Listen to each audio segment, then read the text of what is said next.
Bonjour, je m'appelle Philippe, je suis guide au CID au Grand Ornu. Et malgré le fait que le confinement touche tout doucement à sa fin, nous tenons quand même toujours à nous rendre chez vous pour vous parler un petit peu de notre magnifique site du Grand Ornu. Saviez-vous qu'au Grand Ornu, il y a eu un hôpital et deux places publiques dès le 19e siècle? L'hôpital se situait à l'emplacement de l'actuel parking d'un grand magasin le long de la chaussée de Mons.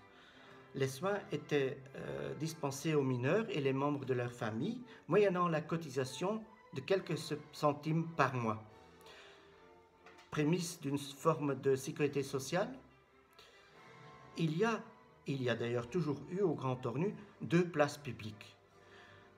Dans la conception de construire une cité utopique dont rêvait Henri de Gorges, les places publiques occupaient une place très importante.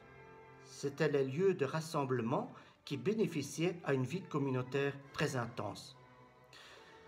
La première de ces places, la place Saint-Henri, est la plus petite et elle jouxte la chaussée de Mons. Elle se situe d'ailleurs à l'emplacement des deux premiers puits qui ont été exploités au Grand Ornu dès la fin du XVIIIe siècle. Au milieu de cette place, on trouve le buste d'Henri de Gorges, provenant du bois de Colfontaine, qui était à l'époque la propriété aussi d'Henri de Gorges. La deuxième place, la place verte, est de taille plus grande et elle s'appelle à l'origine la place d'Orange. Souvenez-vous que lors de l'époque de la construction du Grand Ornu vers 1820, nous sommes sous le règne hollandais de Guillaume d'Orange-Nassau. Cette place verte dispose d'un kiosque. La plupart des mineurs sont musiciens et ils se réunissent soit dans une fanfare, soit dans une chorale, dont une grande partie existe toujours dans la région aujourd'hui. C'est une forme d'héritage de ce passé minier. Une bibliothèque, une salle de réunion et un salon de danse accueillent aussi les mineurs.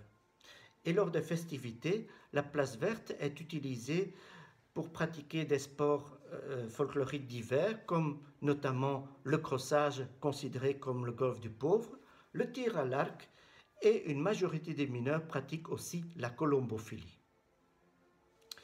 Cet aménagement avec les places publiques n'a pas uniquement comme objectif d'offrir un bien-être inouï aux mineurs, il n'est pas uniquement non plus le fruit d'un paternalisme ambiant. À l'époque de Gorges, c'est l'époque du libéralisme économique et de la productivité. Henri de Gorges est avant tout un capitaine de l'industrie qui doit produire. Mais il constate que l'alcoolisme est un immense fléau. La cité du Grand Ornu comporte une centaine de débits de boissons, nommés aussi des cabarets.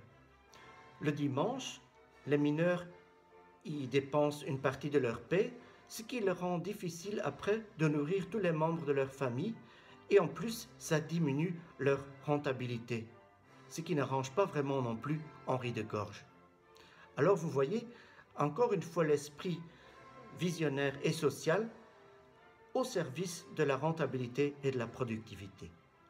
Voilà, vous en savez encore un petit peu plus. J'espère vous revoir très prochainement en chair et en os sur le site du Grand Ornu même. Prenez toujours bien soin de vous et à bientôt.